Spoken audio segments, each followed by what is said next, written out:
নমস্কার আপনাদের সকলকে। তো আজকে আবার ফির মাংস রেসিপি নিয়ে চলে আসলাম আপনাদের সামনে।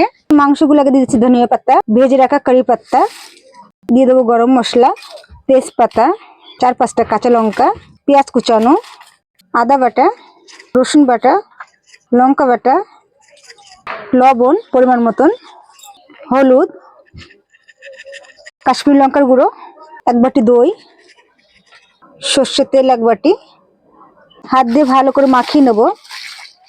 সুন্দরভাবে কিন্তু ম্যারিনেট হয়ে গেছে। তো 1 ঘন্টার জন্য রেস্টে রেখে দেবো। 1 ঘন্টা হয়ে গেছে, দেখুন জল ছেড়ে দিয়েছে মাংসের থেকে। এবারটা আমি হাঁড়িটার ভিতরে একে একে দিয়ে দেবো মাংসগুলো।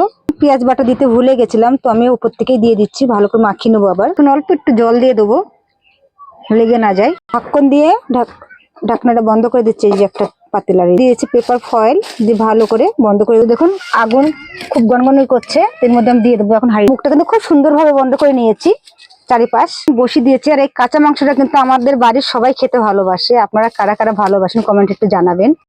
দাদা ভাই এই বোনটাকে একটু সাপোর্ট করুন না। আধা ঘন্টার জন্য রেখে দিচ্ছি।